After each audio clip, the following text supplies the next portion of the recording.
Hospital hurdles and oxygen shortage linked to tragic death of Caneville woman. Credible sources reports, the untimely death of 22-year-old Ronisha Niles from Caneville, Grove, East Bank Demerara, has sparked public concern following reports of delays and equipment challenges during her emergency medical treatment on Tuesday night. According to family members, Niles began experiencing severe breathing difficulties shortly after 11 p.m. and was quickly taken to the Diamond Diagnostic Center. Upon arrival, relatives reported facing delays at the facility's entrance, where security staff posed procedural questions and requested them to park outside, significantly prolonging the emergency response. Once admitted, Niles was attended to by nurses and moved into a treatment room. Relatives indicated that she struggled to respond to initial intake questions, prompting family members to ask staff for permission to assist her. Tragically, moments later, Niles collapsed and was subsequently referred to the Georgetown Public Hospital Corporation (GPC) for further treatment. The journey to GPHC was fraught with challenges, as family members cited poor road conditions and what they believed was limited access to oxygen during the transfer. They also claimed that a single nebulizer mask was used for multiple patients at Diamond, although this assertion could not be independently verified. Upon arrival at GPHC, doctors informed the family that Niles was showing signs of brain injury, and she was pronounced dead around 8 a.m. on Wednesday morning. The Ministry of Health has yet to comment on this tragic incident, but the case is poised to reignite discussions surrounding emergency care infrastructure, referral protocols, and the availability of medical resources in the country. Controversy surrounding Adriana Young's disappearance deepens. Kaiser News reports, Dr. Dexter Todd, the attorney representing the family of 11-year-old Adriana Young, has revealed new information that contradicts previous statements from police officials regarding the surveillance cameras at the Doubleday International Hotel. These cameras were reportedly active at the time the young girl was reported missing, challenging claims that they were not operational. During a press conference on Thursday, Dr. Todd stated that his private investigation team, established from the outset of the case, received eyewitness accounts confirming that the hotel's surveillance system was functioning on the day Adriana disappeared. "We want to put this on record. We are aware that the cameras at that hotel were active," Todd asserted. This revelation stands in stark contrast to remarks made by Crime Chief and Deputy Commissioner of Police Wendell Blanham.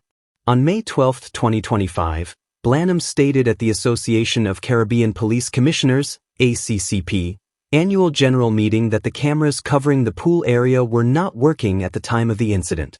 Blanham cited a review by forensic video analysts, who confirmed the malfunction, and noted that investigators were informed the camera had been out of order for a week prior to Adriana's disappearance.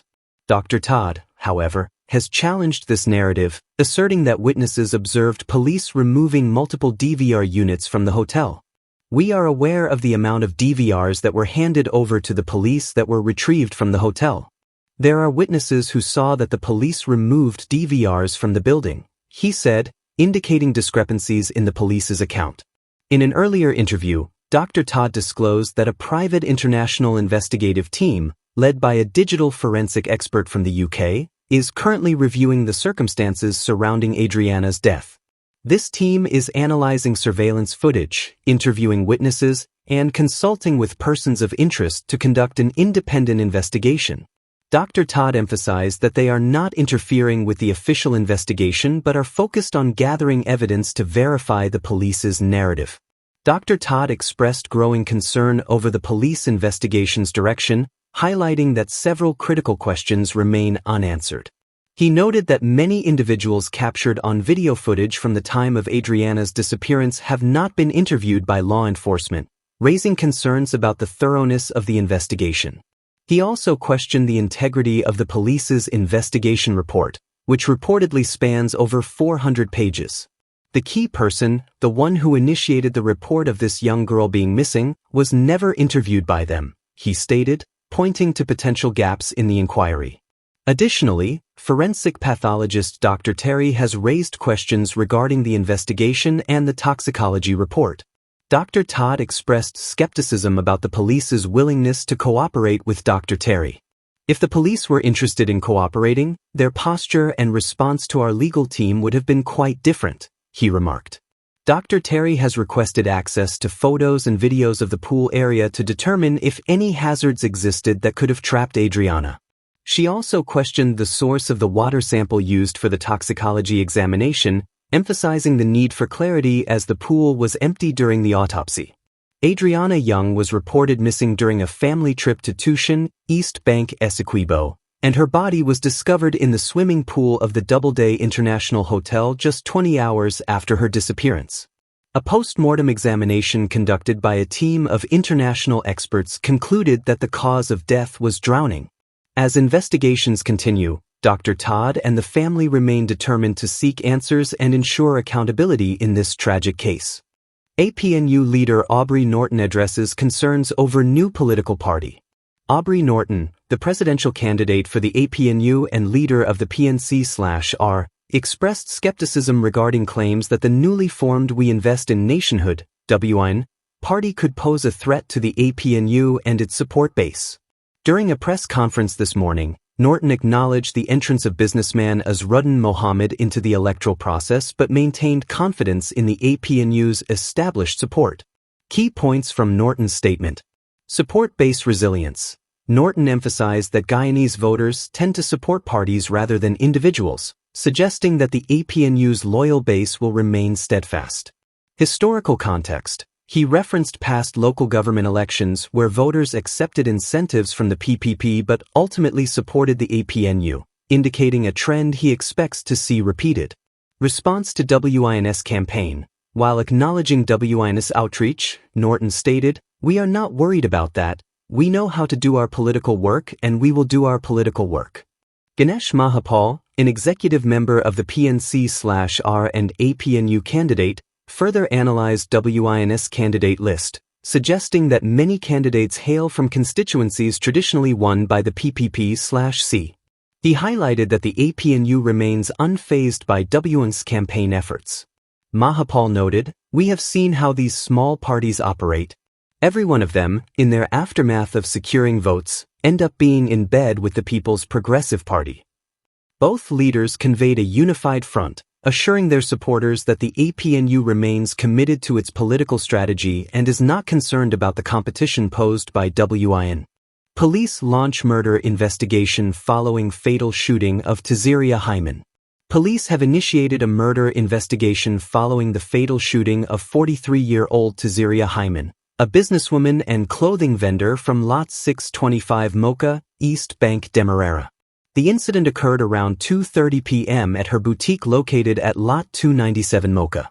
According to police reports, Hyman was approached by two masked men on a motorcycle, one of whom was armed with a handgun. The suspects attempted to rob her, but she reportedly resisted. During the struggle, Hyman was shot 6 times. 3 shots to the left side of her lower abdomen. 2 shots to the right side of her lower abdomen. 1 shot under her right breast. The suspects fled the scene on the motorcycle, heading north.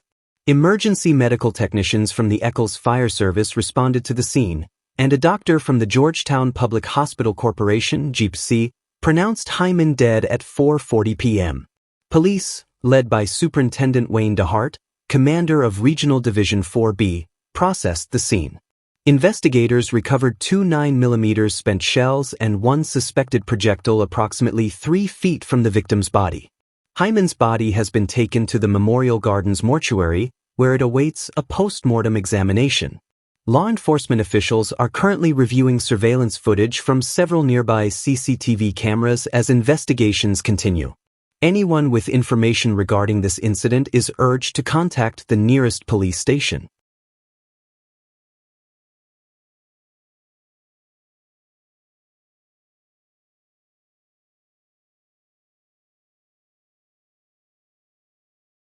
Charges against journalist Gary Eliezer and Dorwayne Bess withdrawn. HGP Nightly News reports, the state has formally withdrawn all criminal charges of conspiracy to extort and libel against journalist Gary Eliezer and businessman Dorwayne Bess, now chairman of the Forward Guyana movement. The dismissal was made today by Magistrate Fabio Azor, following a written submission from police prosecutor Mandel Moore to discontinue the case. The charges, which date back to September 2022, alleged that Eliezer and Bess conspired to extort businessman Afraz Mohammed of BM Soat Auto Sales by publishing defamatory material and demanding payment for its removal. Both men have consistently denied these accusations, claiming they were victims of an entrapment scheme orchestrated by Mohammed with the assistance of certain members of the Guyana police force. The withdrawal of charges coincided with Magistrate Azor preparing to rule on a no-case submission made by Dr. Dexter Todd, Eliezer's lead attorney. Dr. Todd argued that the prosecution failed to establish a prima facie case and suggested that Afraz Mohammed and specific police officers should be investigated instead, citing evidence of a plot to entrap Eliezer and Bess. The prosecution relied on over a dozen police witnesses, including senior officers, but their testimonies were marked by uncertainty, with over 90% of responses recorded as, "I don't recall." The state's key witness, Alex Wayne, who had initially been charged alongside Eliezer and Bess, later turned state witness but failed to substantiate his claims in court, even invoking divine authority to support his testimony without providing concrete evidence. The dismissal of the case has been seen as a vindication for Eliezer and Bess, who assert they were wrongfully charged and maliciously prosecuted. Eliezer welcomed the ruling, stating that it confirmed the state's case was groundless and motivated by ulterior motives. Bess described the ordeal as an abuse of prosecutorial power aimed at destroying lives without cause. Both men are now considering legal action for malicious prosecution and defamation against the state and media entities that published defamatory allegations during the case. APNU releases manifesto and addresses key issues ahead of elections. The APNU has finalized its manifesto after 4 years of engaging with the Guyanese public and professionals. The coalition emphasizes that it did not delay consultations, unlike the PPP, and has integrated diverse perspectives from its partners and experts. The manifesto outlines their people-centered development strategy, PCDS, focusing on economic development, oil wealth management, poverty elimination, and social protection systems. Key messages and calls to action. Putting people first. The APNU is committed to prioritizing the needs of the Guyanese people and ensuring that oil resources benefit them directly. The coalition is encouraged by public response despite ongoing intimidation tactics from the PPP. Vigilance against political hostilities. The APNU urges citizens to remain vigilant as they allege that the PPP is attempting to incite political and racial tensions in its final weeks in office. They reference recent events involving PPP Vice President Barrett Jagdeo, accusing him of using incidents for political gain. Enforcement of voting secrecy. The coalition calls on GCOM to enforce rules prohibiting voters from photographing their ballots to ensure the secrecy and integrity of the electoral process. Concerns over returning officers. The APNU expresses deep concern over the appointment of returning officers by GCOM, alleging a lack of transparency and fairness. They highlight instances where candidates with higher qualifications were overlooked in favor of those politically aligned with the PPP.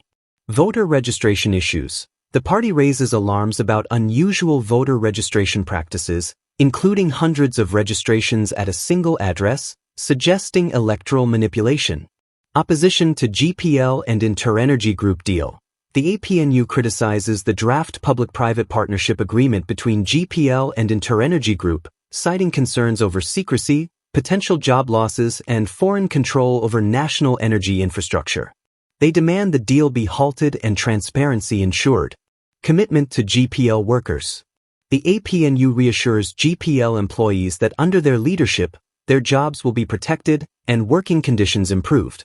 They pledge to complete the gas-to-energy project effectively, aiming to reduce energy costs and create new job opportunities.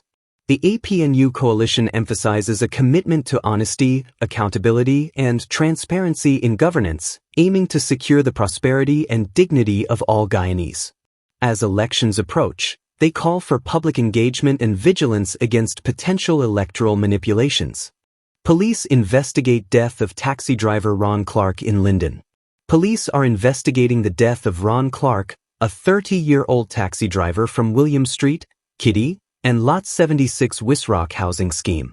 His body was discovered in a drain at Victory Valley, Vismar-Linden, around 7:15 p.m. on Thursday evening. A 19-year-old construction worker reported seeing Clark lying motionless in the drain while walking in the area. After raising an alarm, Clark was removed from the drain and taken to Linden Hospital Complex, where he was pronounced dead on arrival by Dr. Ross. An examination of Clark's body revealed multiple gunshot wounds. 5 to the right arm, 2 to the groin, 1 to the right side hip, 6 on the right thigh. Additionally, 1 warhead was found in his underwear. At the scene, police noted that the street runs east to west, lined with small snack bars and shops, all of which were closed at the time of the incident. Crime scene investigators processed the area, finding a pair of blood-stained black and white Adidas slippers and 10 9mm spent shells on the southern side of the street. Both items were collected, sealed, and sent for laboratory examination.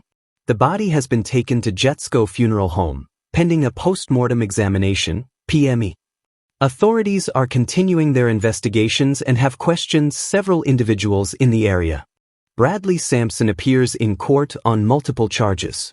Bradley Sampson, also known as Doggy, appeared at the Georgetown Magistrates Court today facing a series of charges stemming from an incident at the Square of the Revolution on Tuesday. He was charged with unlawful possession of a firearm, unlawful carrying of a firearm with intent to cause terror or to alarm to the public, disorderly behavior, using obscene language, threatening behavior, unlawful wounding. Sampson was granted bail set at $270,000 and is scheduled to return to court on August 15. A well-known organizer and activist affiliated with the We Invest in Nationhood, WIN, party, led by U.S.-sanctioned businessman Azruddin Mohammed, Sampson surrendered to the Guyana Police Force, GPF, yesterday with his lawyer. He was wanted in connection with the alleged assault of a woman involving a firearm during a dispute over payments for political mobilization efforts on Nomination Day. The incident reportedly occurred on Tuesday at the Square of the Revolution, where payments were to be distributed to individuals mobilized to march with WIN. Videos circulating on social media depicted Sampson in a violent altercation regarding alleged underpayment for participation in the march. Although the woman involved filed a report at the police station and later expressed her desire to withdraw the matter, the police opted to proceed with the charges against Sampson. GCOM approves 6 political party lists for upcoming elections. The Guyana Elections Commission, GCOM, has approved 6 out of 7 lists submitted by political parties on Nomination Day, with the only rejection being that of the Horizon and Star Party. This confirmation came from GCOM Commissioner SASE Gunraj. Friday marked a significant deadline as GCOM officially endorsed the final lists of candidates contesting in the upcoming general and regional elections. Major parties, including the ruling PPP/C and the main opposition APNU, faced no issues with their submissions. However, smaller parties experienced last-minute challenges that required amendments to meet the Commission's requirements. Parties such as the AFC, Forward Guyana Movement, and We Invest in Nationhood had to rectify errors, including missing names and insufficient candidates to meet minimum quotas in specific categories. They were given until midnight Thursday to address any outstanding issues, as failure to do so would have resulted in disqualification from the elections. With the final candidate lists now approved, GCOM has set the stage for the next phase of campaigning. This milestone occurs precisely 45 days before the election day in September, leading to an anticipated intense race as parties focus on securing voter support across the country.